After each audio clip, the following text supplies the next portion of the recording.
So hi everyone, welcome to the next video, and today's topic is strategy on MHTCT 2022, and this is the most demanding video, that is the most demanding topic from the juniors. So let's start. आपको सुबह 4 बजे उठना है, then you have to do 30 minutes workout and then you have to start studying, and you have to study 16 hours per day and 7 days per week, and this will go on till your MHTCT exam. क्यों हिला डाला ना। सो डर गए? मैं ऐसा कुछ भी स्ट्रेटेजी नहीं बताने वाला. Before starting the main topic, let me clear one thing, that I will not give you a direct strategy. I will give you some points which are important while you plan your strategy. Look, strategy आपको खुद ही बनानी है. मैं आपको मदद नहीं कर सकता आपकी स्ट्रेटेजी बनाने में. मैं बस आपको ये मदद कर सकता हूँ कि आपको आपकी स्ट्रेटेजी में क्या क्या इंक्लूड करना है, so that you must be ready for this exam. अगर मैंने आपको कोई प्लान दिया और अगर आपने वो प्लान फॉलो भी कर लिया एग्ज़ाम डे तक, बट आपको रिज़ल्ट के बाद रियलाइज़ होगा कि शायद अगर आप अपना प्लान खुद बनाते तो आपको ज़्यादा बेटर पड़ता. सो वही मैं कह रहा हूँ कि आप अपनी स्ट्रेटेजी खुद बनाओ. आपको क्या क्या आता है, आपको क्या क्या नहीं आता है, आप किस सिचुएशन में हो, ये आप एनालाइज करो और अपनी स्ट्रेटेजी खुद बताओ. आपको आपकी स्ट्रेटेजी में क्या क्या इंक्लूड करना है वो मैं अब बताने जा रहा हूँ. So the following are the important points you have to remember before you plan your strategy or before you plan your study plan. First one, have self-confidence. A majority of the population have already given up, means they have start chasing their dreams. So if you are still struggling to crack this entrance or any exam, my friend, you are on the right path to achieve your dream. Have patience and have self-confidence. Second point, know your syllabus. You must completely know your syllabus, how your syllabus was designed, means which chapters are important, which chapters are not important, which chapters are less important, and I have made a video on this.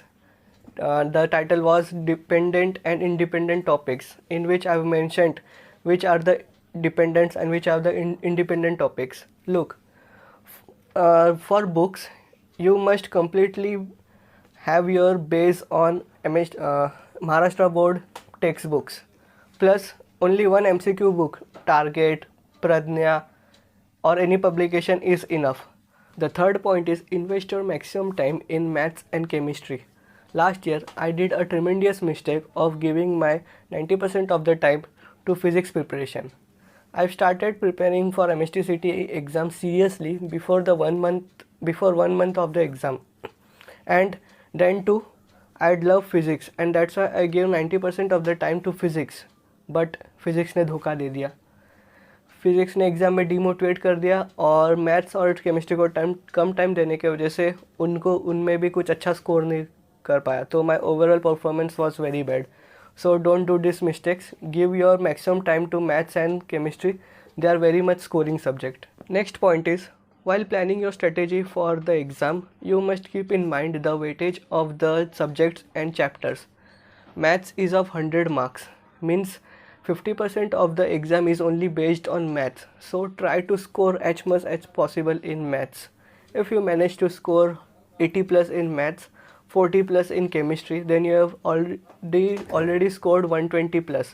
And if you manage to score nearly 20 to 25 marks in physics, then you're on 145 marks, which means 98.5 to even 99 percentile. Next point is, don't lose your self confidence in this competition. Look, हर किसी की journey अलग है. किसी ने आपसे बहुत पहले start किया है प्रिपरेशन और किसी ने आपके बाद.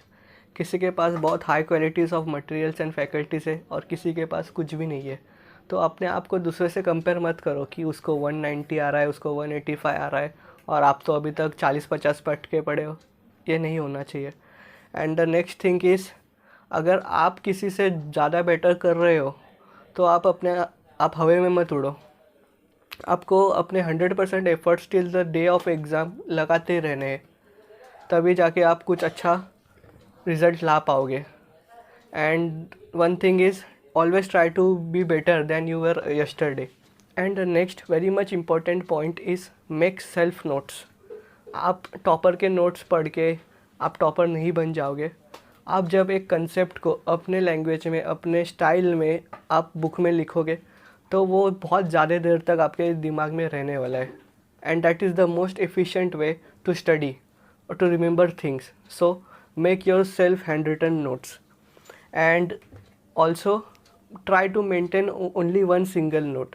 आपने थियोरी लेक्चर देखा, आपने उस चैप्टर्स के नोट्स बना लिए. उसके बाद आपने रिवीजन लेक्चर देखा, आपने उसी चैप्टर के एक और नोट बना लिए.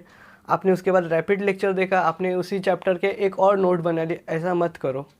आपने एक ही चैप्टर का, आपने उसी चैप्टर का एक नोट बनाया ना, तो उसको मॉडिफिकेशंस करते रहो. आपको जब एक्स्ट्रा नॉलेज मिलेंगे.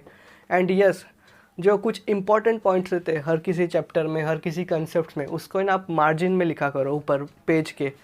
So that is very much useful. आपको ना मार्जिन्स पे जो लिखा रहता है ना, वो at the time of paper आपको बहुत जल्दी याद आ जाता है. सो आप मार्जिन्स पे बहुत ज़्यादा इम्पॉर्टेंट पॉइंट्स जो रहते हैं वो मार्जिन पे लिखा करो. The next point is less books and more repetition. As I have mentioned earlier कि आपको अपने महाराष्ट्र टेक्स्ट बुक पे बहुत ज़्यादा फोकस करना है और उसके साथ साथ बस एक MCQ बुक्स एक इनफ है. उसी को हो गया तो आप रिपीटिशन करो.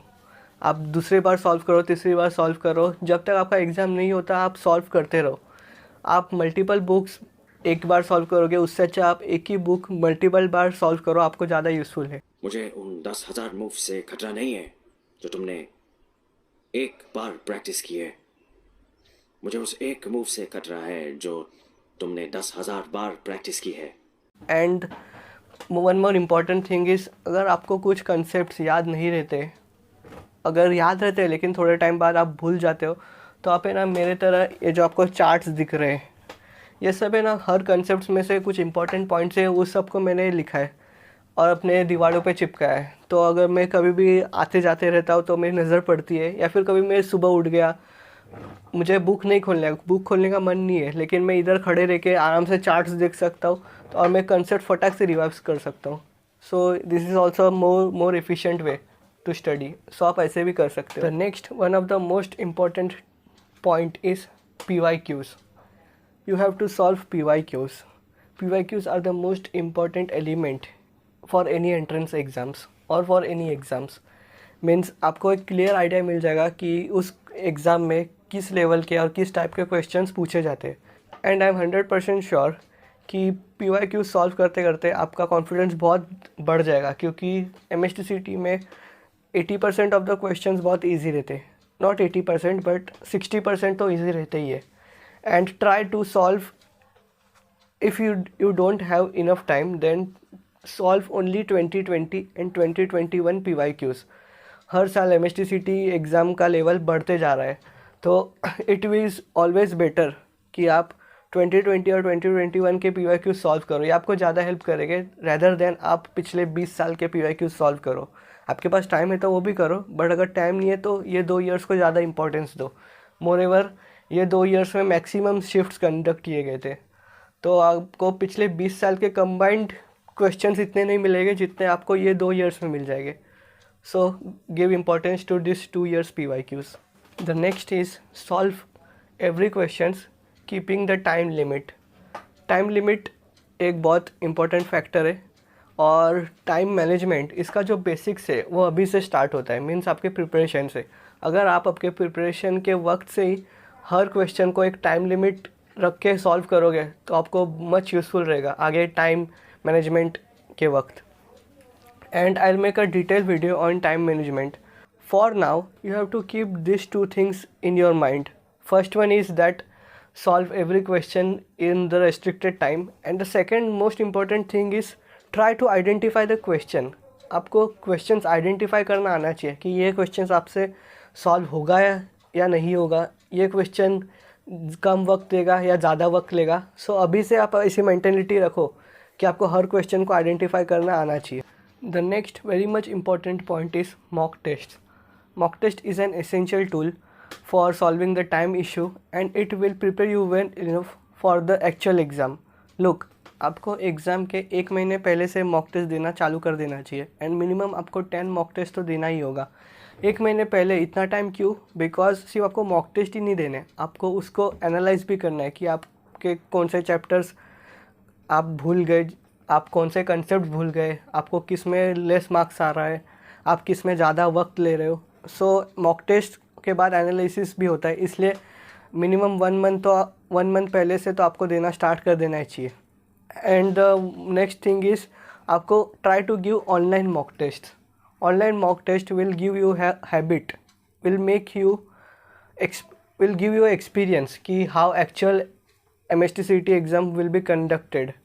So try to give maximum online mock tests. And please don't give this excuse कि आपका सिलेबस कंप्लीट नहीं हुआ इसलिए आप मॉक टेस्ट नहीं दे रहे हो।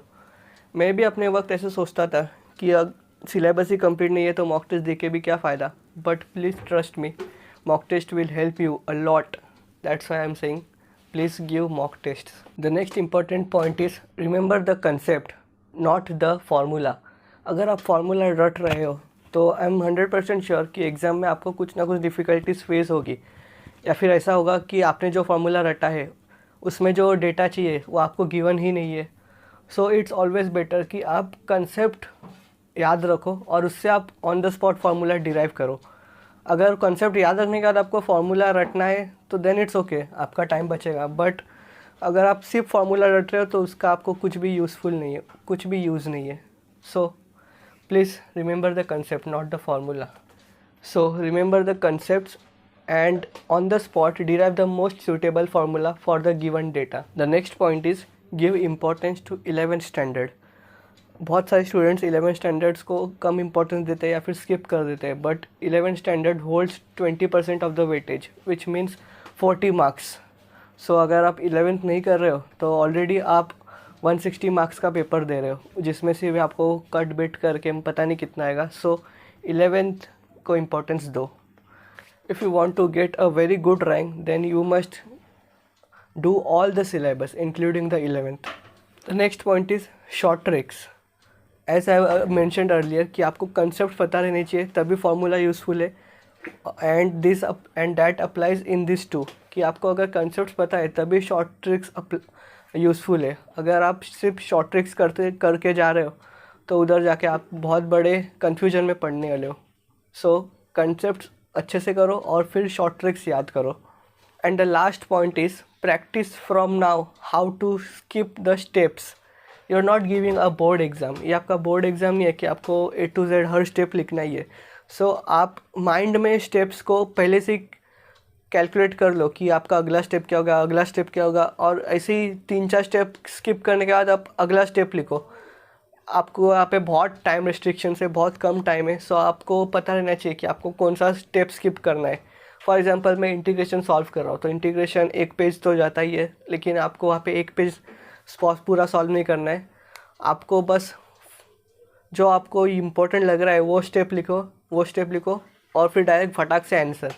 आपको पूरा सॉल्व करना है ही नहीं। How to skip the steps. So That was all the points you must remember before you plan your strategy. आपके पास अभी अप्रॉक्सीमेटली 5 months बचा है। सो ये सब पॉइंट्स को नज़र में रखते हुए आप अपना प्रिपरेशन स्टार्ट करो, अभी तक नहीं किया है तो। So with this note I will take your leave. I hope आपको आज के पॉइंट्स अच्छे लगे रहेंगे और आपके लिए कुछ तो यूज़फुल होंगे। So good bye everyone, meet you in the next video.